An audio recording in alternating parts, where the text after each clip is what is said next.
کہ بہت سے لوگ نا، میں نے ایسے واقعات دیکھے، ماں باپ کی، دیکھو بڑھاپے میں ماں باپ بیمار ہو جاتے ہیں، پھر ان کی دوائیاں، علاج شروع ہوتے ہیں نا تو آدمی کا دل دکھتا ہے، یار میں اس کے حالات کما کے لاتا ہوں، وہ دوائیوں پہ ڈاکٹروں پہ لگ رہا ہے، کہ وہ دوائیاں ڈاکٹروں نہیں لگ رہا، وہ کس پہ لگا؟ تیرا ابا پہ، کس پہ لگ رہا ہے؟ تو شکر کر کہ تیری کمائی کس پہ لگ رہی ہے؟ ماں باپ پہ لگ رہی ہے، کہ اگر آپ کا ماں باپ کی صحت کے لیے آپ کا پیسہ خرچ ہو رہا ہے تو یہ اللہ کے یہاں سے تم وہ کچھ پاؤ گے، اللہ کے یہاں سے کبھی بھی دل چھوٹا نہیں کرنا۔ ساری کمائی بھی ابا پہ لگ جائے تب بھی سودا وارے گا، ساری کمائی بھی ابا پہ لگ جائے سودا وارے گا، ساری کمائی بھی ماں پہ لگ جائے تب بھی سودا وارے کا ہے، کہ تیرا پیسہ اچھی جگہ لگا ہے، تیرا پیسہ تیری ماں پہ خرچ ہوا ہے، ابا پہ خرچ ہوا ہے، اس کی کوئی پریشانی مت لینی، تمہاری دلی کوشش ہو، دو چار بھائی ہیں اور بہن بھائی ہیں، اگر ابا بیمار ہو گئے، ہر ایک کی خواہش ہوگی میرا پیسہ ابا پہ لگا، کیا یقین کرو اللہ اس کو بہت نوازے گا، میں آپ کو حقیقت دکھوا دوں، اللہ اس کو اتنا نوازے گا جس کی آپ کی سوچ ہوگی۔ ماں باپ پہ خرچ کریں تو بڑا دین کر کے خوش دلی سے، کیونکہ انہوں نے بھی آپ کو پالا، انہوں نے بھی آپ کو پالا ہے، بڑا پیار دیا، بڑی شفقت دی، آپ کو تو بچپن تھا، آپ کو بھول بھلا گیا، تو انہوں نے آپ کو کیسے پیار سے پالا، تو لہٰذا آج وقت آ گیا کہ ان پہ خرچ کرنے کا، تو ماں باپ پر پیسہ کھلے دل کے ساتھ خرچ کرنے کا اللہ نے حکم دیا۔ اور آگے سے کیا کہا؟ دیکھو ماں باپ اپنا بندے کا دل دکھتا ہے، بیٹا خرچ بھی کر رہا ہے، سب کچھ کر رہا ہے، ابا پھر بھی گالی دی جاتی، اما پھر بھی ناراض، تو اس لیے آرڈر کیا ہے کہ دیکھو دو تین باتیں صحیح ہیں، امی ابا آپ کچھ بھی کہہ دینا، دیکھو بڑھاپے کی ایسی اسٹیج ہے، وہ ہم جب بوڑھے ہوں گے پھر پتہ لگے گا، بندہ جب تک بوڑھا نہیں ہوتا نا، یہ باتیں کہنا آسان ہوتی ہے، جب تک بندہ اسٹیج میں نہیں جاتا تب تک وہ بات سمجھ میں نہیں آتی۔ اگر امی ابا بوڑھے ہو گئے ہیں اور چڑچڑاپن آ گیا ہے تو اللہ نے قرآن میں اس لیے بھی الفاظ ڈالے ہیں، اس سے پہلے تو جوان ہوتے نا ماں باپ، امی جی ابا جی یوں چل رہے ہوتے نا بات، تو اللہ تعالیٰ کو پتا تھا کہ جب یہ بڑھاپے میں آئیں گے، چڑچڑاپن آئے گا، بیماریاں آئیں گی، پھر یہ تنگ آئیں گے، تو پھر اللہ فرماتے ہیں کہ ان کے دل میں برائی نہ آ جائے، تو اللہ نے اس موقع پر کہا بلا تقل لہما اف، ان کو اف بھی کہنے کی اجازت ہے کہ وہ تمہیں گالیاں دے گئے، ڈانٹ ڈپٹ جتنا بھی تمہیں برا کہیں، تم نے آگے سے اف کیا نہیں اور گیا غرق ہوا، ہمارا نقصان شروع ہو جائے گا وہی سے۔ اس لیے بہت ضروری اللہ نے اس کی تعداد، دیکھو اللہ نے اس سے کوئی چھوٹا اپلبدھ ہوتا ہے نا وہ بھی اف تو یعنی کہ معمولی چیز ہے نا، اللہ نے اس کی بھی پرمیشن، ماں باپ کے آگے اف کہنے کی بھی جب اجازت نہیں دی تو گالی دینے کی اجازت ہوگی، ابا تو نے ہمارے لیے کیا کیا، اس کی بھی اجازت ہے۔ میں نے خود دیکھا ہے عزیزوں میں نا، ایک آدمی اپنے ابا کو قرآن سے کہا تو نے کیا کیا ہمارے، تو نے ہمارے لیے کیا ہے، بڑا سن کے دکھ ہوا، تو میں نے کہا یار چلو اس نے نہیں کیا، تو نے کیا کر لیا، تیرے بھی دو ہاتھ، ابا کے بھی دو ہاتھ ہیں، تیری بھی دو ٹانگیں، ابا کی بھی دو ٹانگیں، وہی ایک منہ ہے نا، دو آنکھیں، ناک ہے، زبان ہے، یہی اتنا ساری چیز تیرا ابے کا وہی تیرا، وہ نہیں کر سکتا تو کر لے نا، جو تیرا ابا نہیں کیا نا تو اس کی کسر پوری کر دے۔ لوگوں نے کہا کہ ابا نے کمایا نہیں، ابا نے جیسے کمانا چاہیے تھا اتنا کمایا نہیں۔ یہاں تک میں سنا کہ یار جب ہندوستان سے آئے تھے پرانی جگہ، میں نے الفاظ خود کانوں سے ہندوستان سے آئے تھے، ایسے جاہل لوگ تھے ہمارے بڑے تھے، ایسے جنگلوں میں بیٹھ گئے، حسین بھائی میں آگے بیٹھ گئے، ایک دکان آ جائے، یہ الفاظ لگے ہوتے ہیں، اور حالانکہ اس کو یہ نہیں پتا کہ تقدیر کے فیصلے ہوتے ہیں، یہ کیسے کیا ہوتے ہیں، اللہ نے جو لکھ دیا وہی نصیب کا نا، 1 روپیہ آپ نہیں لے سکتے ایکسٹرا، نصیب میں جو ہم نے لکھا وہی، ہزاروں مثالیں آپ کو بتاؤں گی، مجھے اور آپ کو ہزاروں مثالیں ہیں دنیا میں، اگر تھوڑا سا نظر دوڑائے نا، نصیب جب اللہ جب کھولتا ہے تو پھر ملتا ہے، اس کے علاوہ کوشش کر کے تھک جاؤ نہیں ملے گا۔ روزی کا تعلق کس کے ساتھ ہے جی؟ نصیب کے ساتھ۔ حلال کی کوشش ضرور کرنی چاہیے، ہمارے نبی پاک نے حج حرامی کو بھی حرام قرار دیا، حج حرامی منع نہیں ہے، حلال کی جو حج حرام ہے نا اس طرف بڑا جی کوئی آ جائے گا نا، اس کی اجازت نہیں ہے، حلال کی کوشش ضرور کرنی چاہیے، باقی روزی اتنی ملے گی جتنی نصیب ہے، یہ بات نہیں بتا، حلال کی کوشش آپ ضرور کریں، آپ کوشش چھوڑ دیں اس کی اجازت نہیں ہے۔ گھر پڑے بھائی نکلنا، کس نے گھر پڑا ہے صبح کا شام تک ایسے گھر میں پڑا، بیگم بھی تنگ پریشان ہے، یہ تو اس سے بڑی کوئی بغیر نہیں ہے جی، بیگم کمانے جائے اور بندہ گھر پڑا ہو، اس مجھے یہ تو سمجھنا آدم نہیں، کیونکہ اللہ رب العزت نے کمانا کس کے ذمہ رکھا ہے؟ مرد کے ذمہ رکھا ہے۔ اگر آپ کی بیوی بھی آپ کی ہیلپ کر رہی ہے تو یہ تو چلو بڑی اچھی بات ہے کہ اگر وہ آپ کی ہیلپ کر رہی ہے، ورنہ اس کو ہیلپ کرنے کی ضرورت نہیں تھی تو خود ہی کماتا، یہ اللہ نے مرد کے ذمہ رکھا ہے۔ دیکھو اس مرد کو اللہ نے جو پاور دی ہے نا، اچھا اس کے ذمہ خرچ کے رستے بھی کسی نے بتایا، میں نے آپ کو ایسے پڑھ کے سنائی کہ اللہ قرآن میں کہتا ہے ایک بندہ کمانے والا خرچ کیا کرے گا،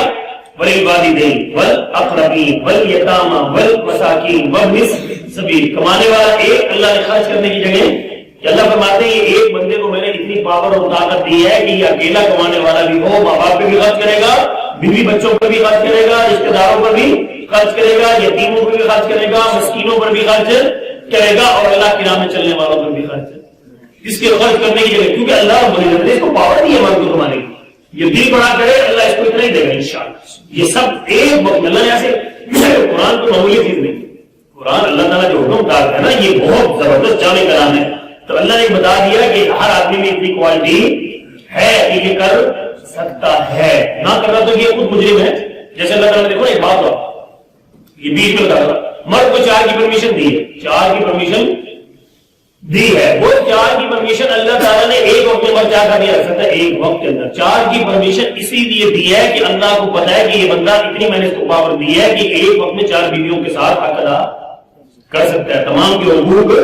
کھانا پینا رہائش سب کچھ یہ بندہ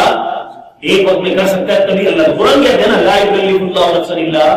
وسعها، اللہ کہتا ہے میں کسی پر اتنا بوجھ کبھی بھی نہیں ڈالتا کہ جس کی اٹھانے کی طاقت، اللہ سچ کہہ رہے ہیں نا،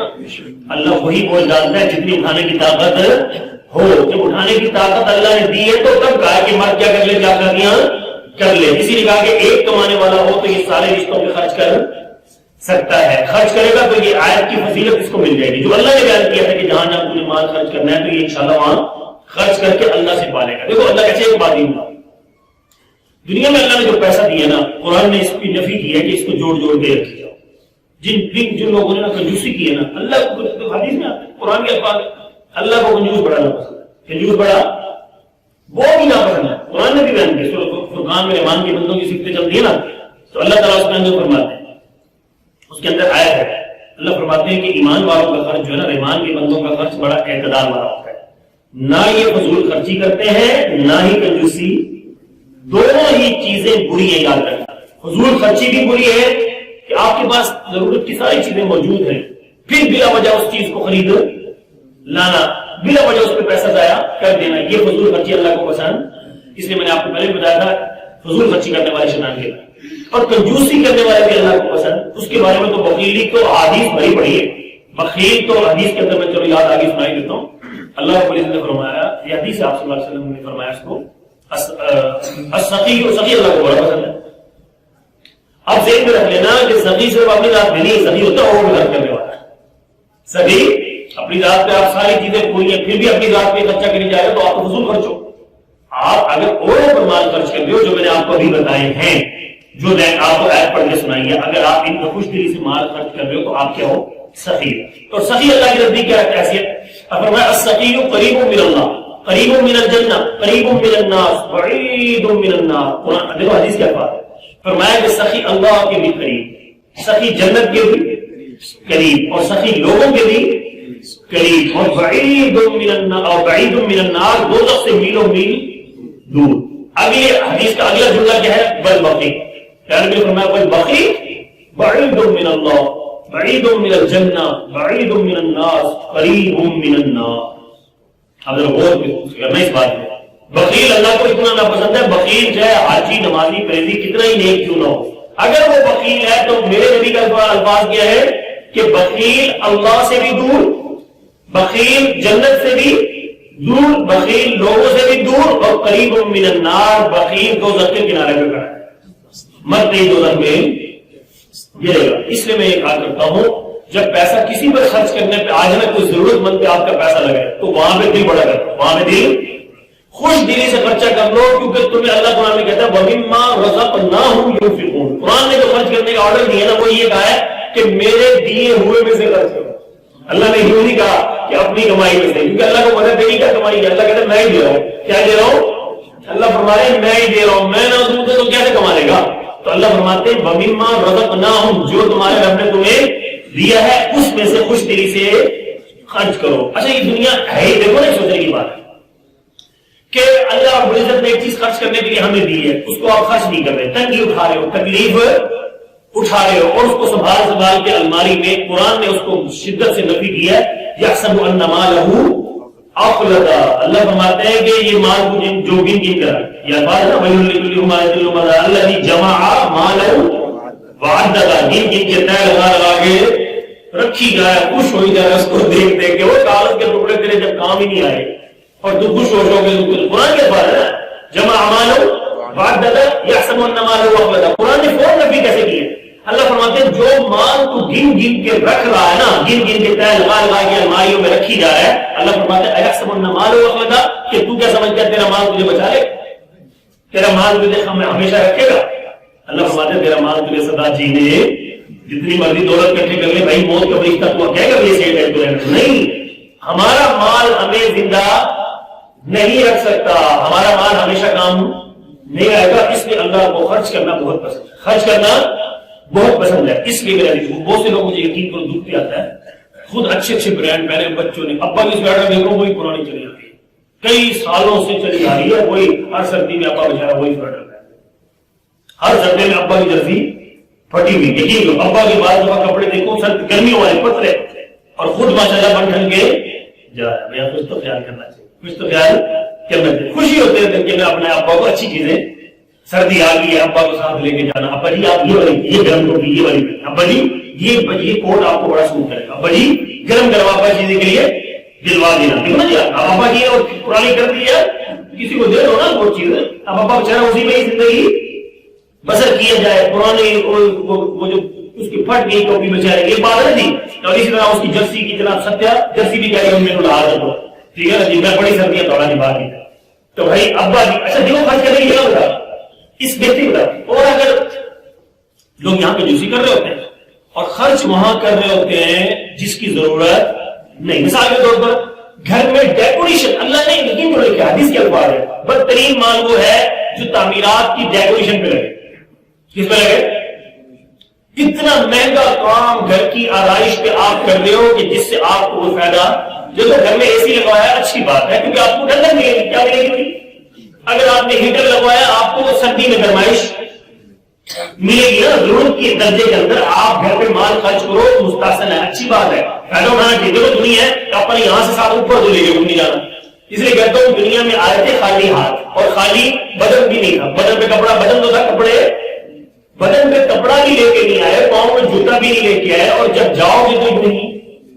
صرف ایک سفید کفن کی چادر ملے گی، اس کے علاوہ کچھ بھی۔ تو اللہ نے یہ دنیا کی جو نعمتیں ہیں یہیں پہ خرچ کرنے کے لیے دی ہے کہ جوڑ جوڑ کے الماریاں بھرنے کے لیے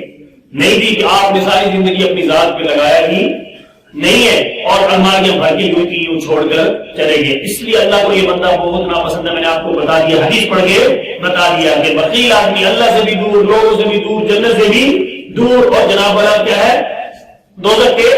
قریب۔ سخی اللہ کو کیوں پسند ہے؟ سخی اللہ بھی کہتا ہے میرے قریب ہے، جنت کے بھی قریب ہے، لوگوں کے دل میں اس کی محبت ہوگی کہ لوگ اس کو دعائیں دیں گے، لوگوں کو خرچ کرے گا نا، لوگ کیا دیں گے؟ دعائیں دیں گے۔ اس لیے میں آپ کو آج یہ کہنا چاہ رہا تھا، مال خرچ کرنے میں کبھی بھی بخیلی، جہاں ضرور اچھا کسی پر خرچ کرنا ہو تو اس پہ تو پھر بہت اس پر دل خوش ہونا چاہیے، تو اس کا تو حساب نہیں دینا پڑے گا، اس پر کیا ملے گا؟ اس پر ملے گا ثواب۔ اپنی ذات پہ فضول خرچی پر کیا دینا پڑے گا؟ حساب دینا پڑے گا کہ یار یہ ضرورت سے زیادہ نہیں میں نے لگا دیا، کیونکہ ضرورت میں لگانا تو کیا ہے، اگر ضرورت سے زیادہ لگا دیا تو وہ کیا آ جائے گا؟ فضول خرچی اور اسراف آئے گا، اس میں کرنی ہے احتیاط۔ تو آج کا ٹاپک میں نے یہ لیا ہے کہ مال خرچ کہاں کرنا ہے۔ اچھا ابھی ایک ٹاپک میں بتا رہا تھا نا، بہت سے لوگ اپنے گھروں کی خوبصورتی پہ اتنا بے بہا پیسہ خرچ کر لیتے ہیں، حالانکہ ان کے غریب رشتے دار اس وقت روٹی سے تنگ۔ یہ بندے مہرانگی کی بات ہے، یہ کیسے حج کرنے جاتے ہیں، کیسے عمرہ کرنا کہ پڑوس کو غربت ناچ رہی ہے یار، تیرے قریبی رشتے داروں کے اندر ان کی روٹی مشکل ہوئی پڑی ہے کہ تم نے اپنے ڈیکوریشن پر، اور ایسا مزید بات بتاؤں دکھ ہی آتا ہے کہ مولوی لوگ سمجھاتے بھی کوئی مولوی ان کو، کیونکہ مولوی وہ جھنڈارا ہوتا ہے،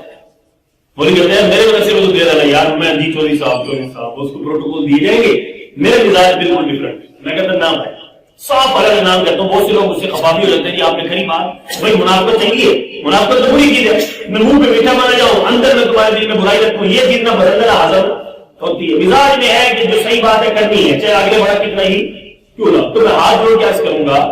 آپ اپنا پیسہ اگر آپ جھانک کر دیکھیں، اگر آپ کے قریبی رشتے دار غریب ہیں تو آپ کے لیے جائز نہیں ہے کہ آپ اپنے گھر کی ڈیکوریشن پہ پیسہ بہائیں، آپ سے قیامت کے دن پوچھا جائے گا